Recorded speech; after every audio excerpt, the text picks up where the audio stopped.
Hi, I'm Candice. Look at my uniform. You can probably guess what I'm going to share with you today. So I was quite lucky to have the chance to be a volunteer in the Paris 2024 volunteering program in the Olympic Games last summer. So the story started 8 years ago when I was still 13 years old. It was my very first time to watch the Olympic Games on the TV broadcast. It was the Rio 2016 Olympic Games. And at that time, I was amazed and surprised by the athletes. Wow, how can they get all in and do their best all the time at the very important moments during the games, and to honor their countries and to prove themselves.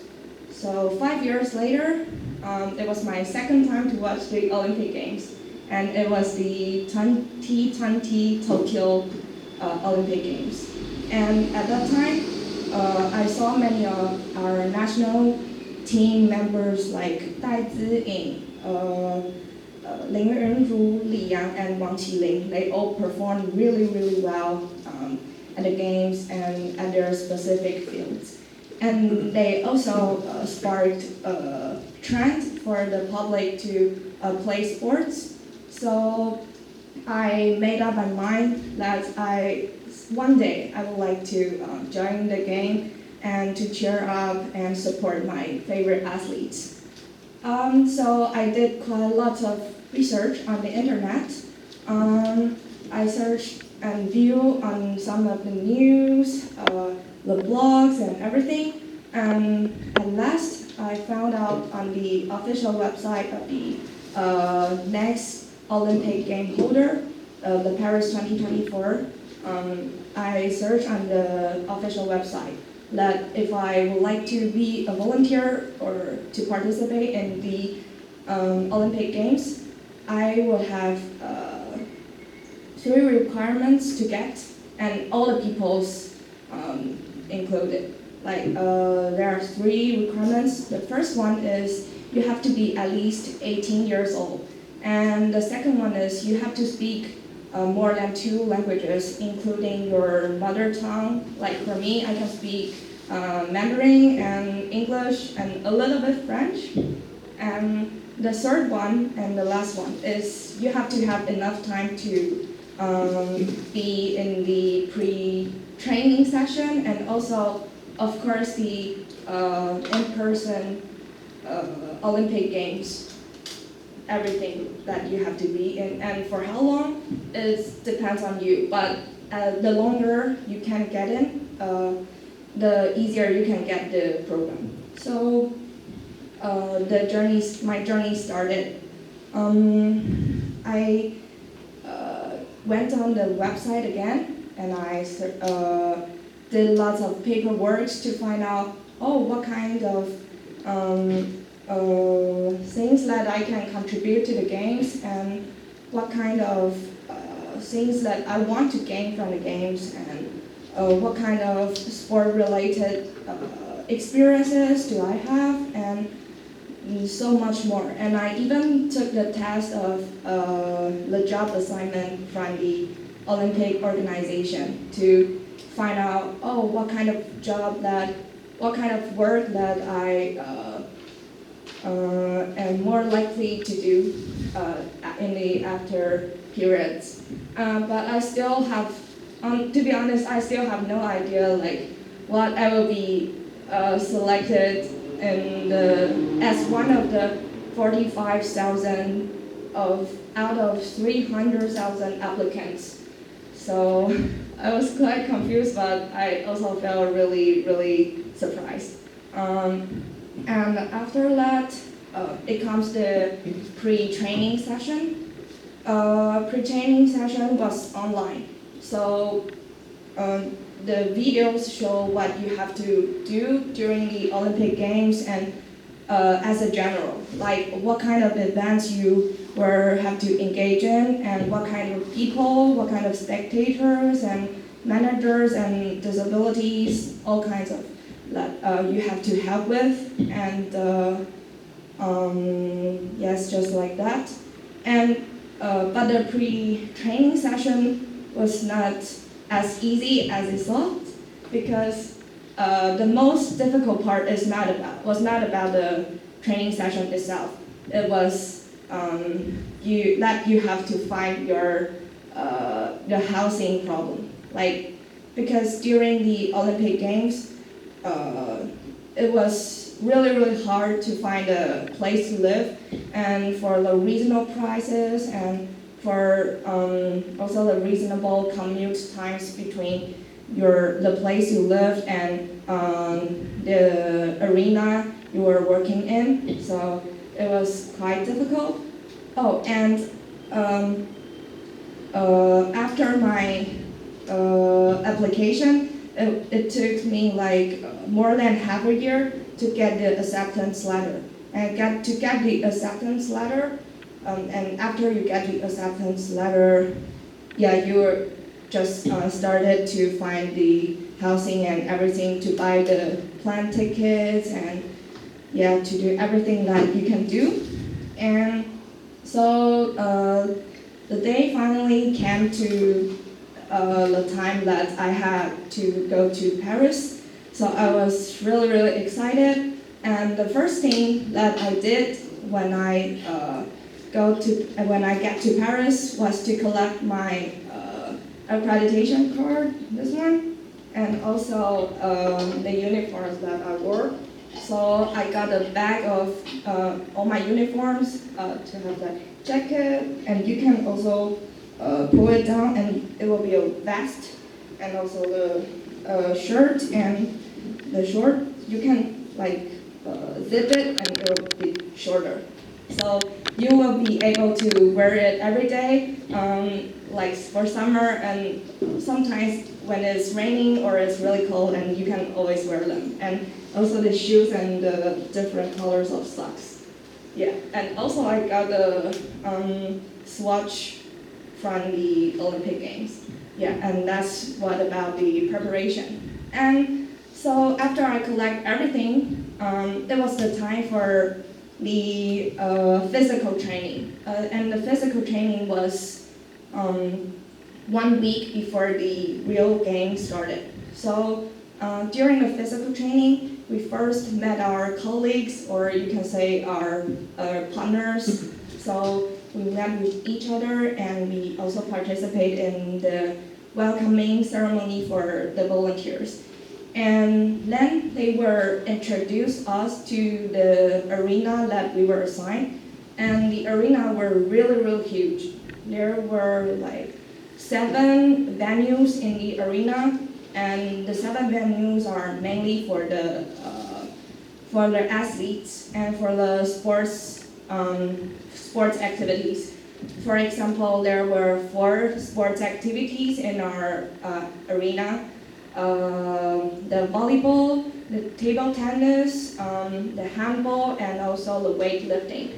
And it was quite confusing at the very first point, because the arena was really huge, and we will have to find out the ways. And yes, and for the physical training, it was the time that I first met my French friends, because all the training session and the spectators and managers, they all spoke with us in French.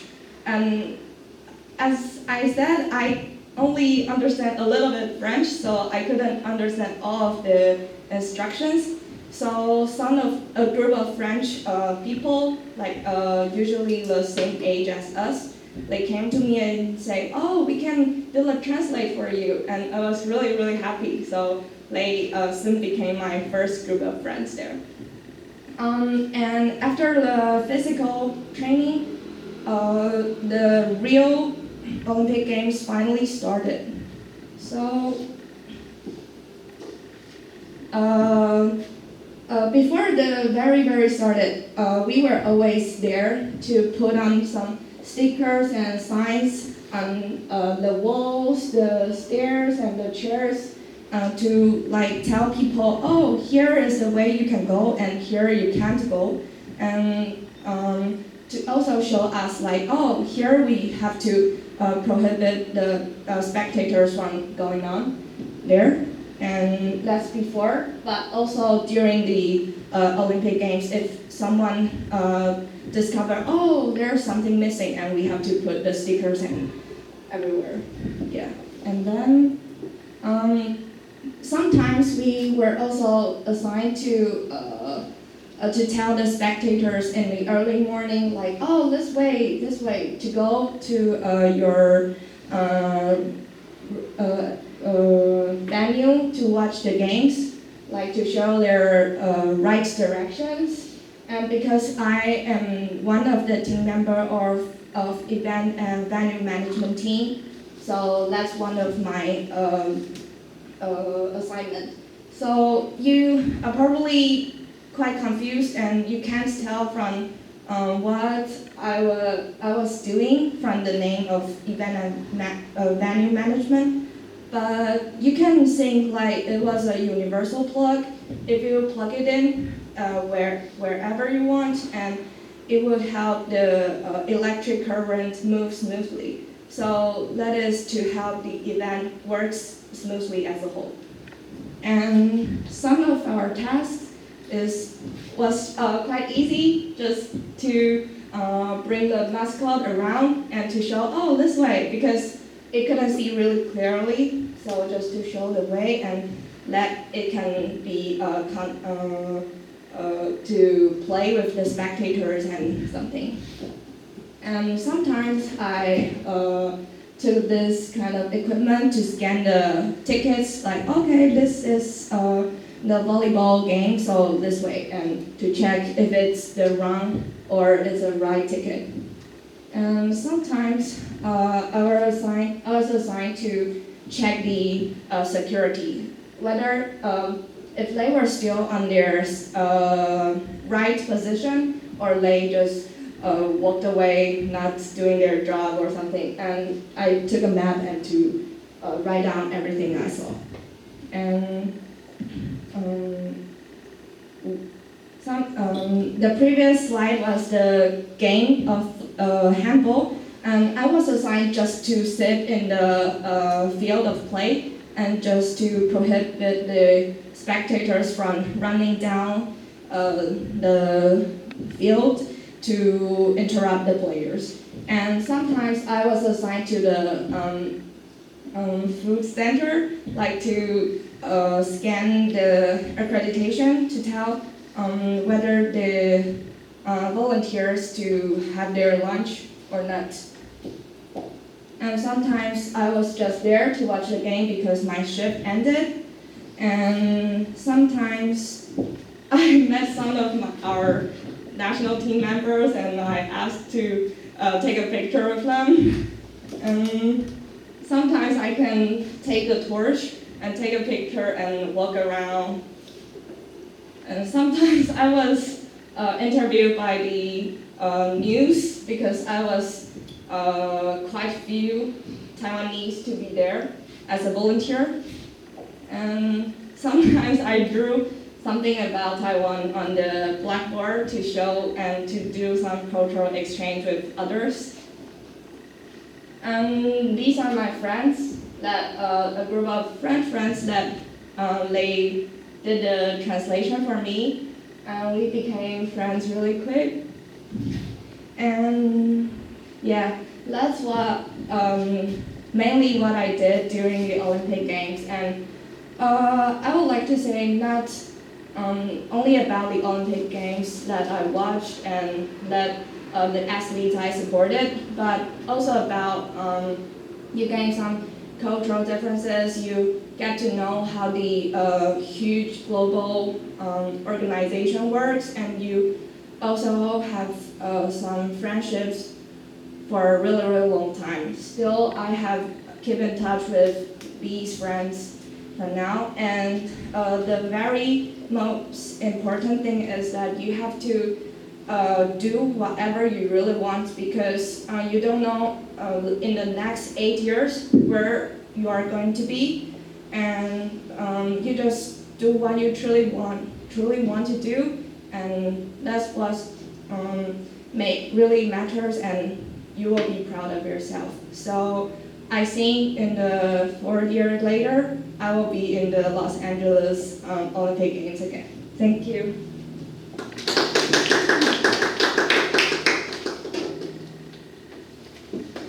No, we haven't finished yet. Yeah, now it's time for the Q&A.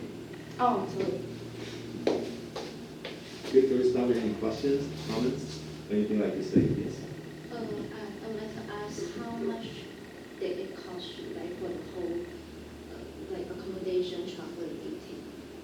Actually, it depends on everyone because for me, the Olympic only sponsor for the uniforms and like everyday meal and for the transportation card. You can take the bus or metro and everything every day during the whole stay in Olympic Games, but not about the accommodation and plane tickets. So it really depends on what kind of plane tickets you buy and what kind of accommodation that you find. And for me, the plane ticket was like for a single ride was like 20,000, and for the accommodation for 1 month, it's a reasonable price during the Olympic Games, but it's still really high. If you change it to a new Taiwan dollar, it's like 70,000 a month. Yes. I saw you got some really cute badges on the strap of the name card. Is there any cute stories behind them? Oh, this one is our national team. Yes, pin.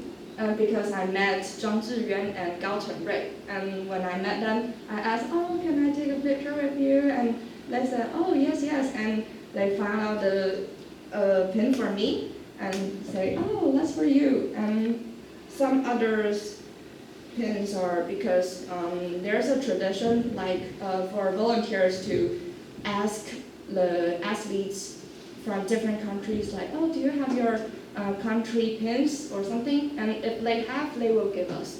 And so this one is from Korean athletes, and this one is from Netherlands, and this one is from Brazil. And this one is from Netherlands as well. They're traditional shoes. And these, because my favorite sport is badminton, so I told my volunteer friends like, "Oh, I love badminton," and one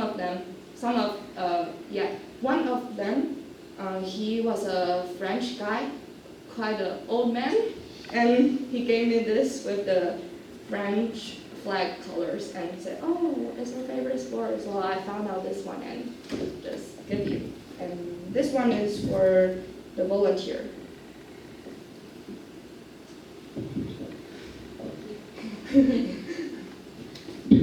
Good. Some more questions, comments? What do you think it makes you stand out from so many applicants? Actually, I have no idea, but I guess it's about like Mandarin speaking, because most of the applicants are still French, and they can speak French,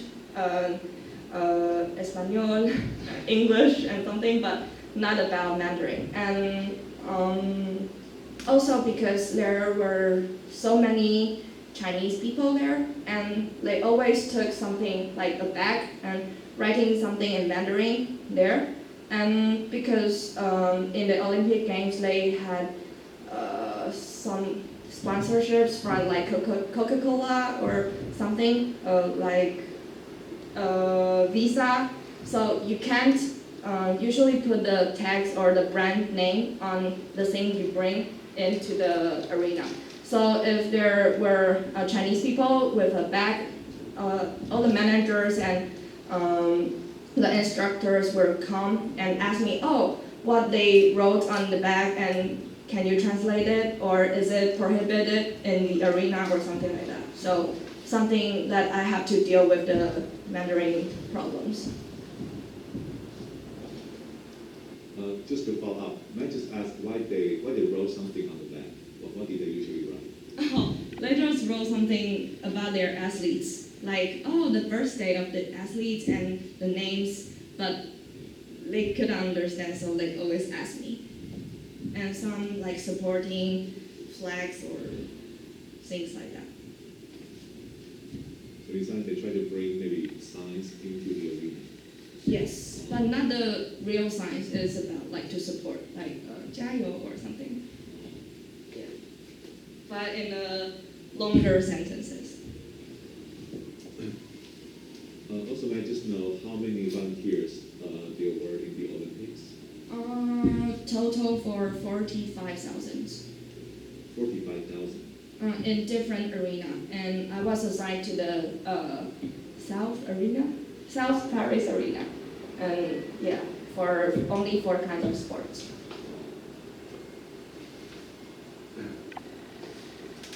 Good. Any others? Maybe a few more questions, comments, anything you'd like to say?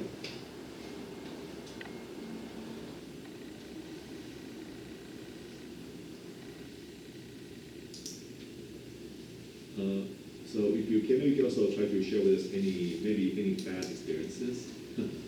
Oh yeah. I actually had a bad experience because I couldn't speak French really well. So sometimes there were some rude people. Because after one of the game, like a volleyball game, we were have to ask the spectators out and welcome the new spectators for the next game. So we will like stop the spectators from entering the toilets, but they sometimes got really mad because, oh, I just need to go to the toilet. Why you stop me from going to the toilet? Because if they go to the toilet, they maybe will hide inside the toilet and they will come out for the next games. So it's not a really good thing. So we always ask them to go out. And that there was one time a French woman shouted at me like, oh, how can you don't speak French and ask me to do something or something like that. And my French friend were really worried and they just rushed here and to tell me, oh, don't mind, something like that, because it was kind of not really respectful. But this is typical French. They always expect people to speak French.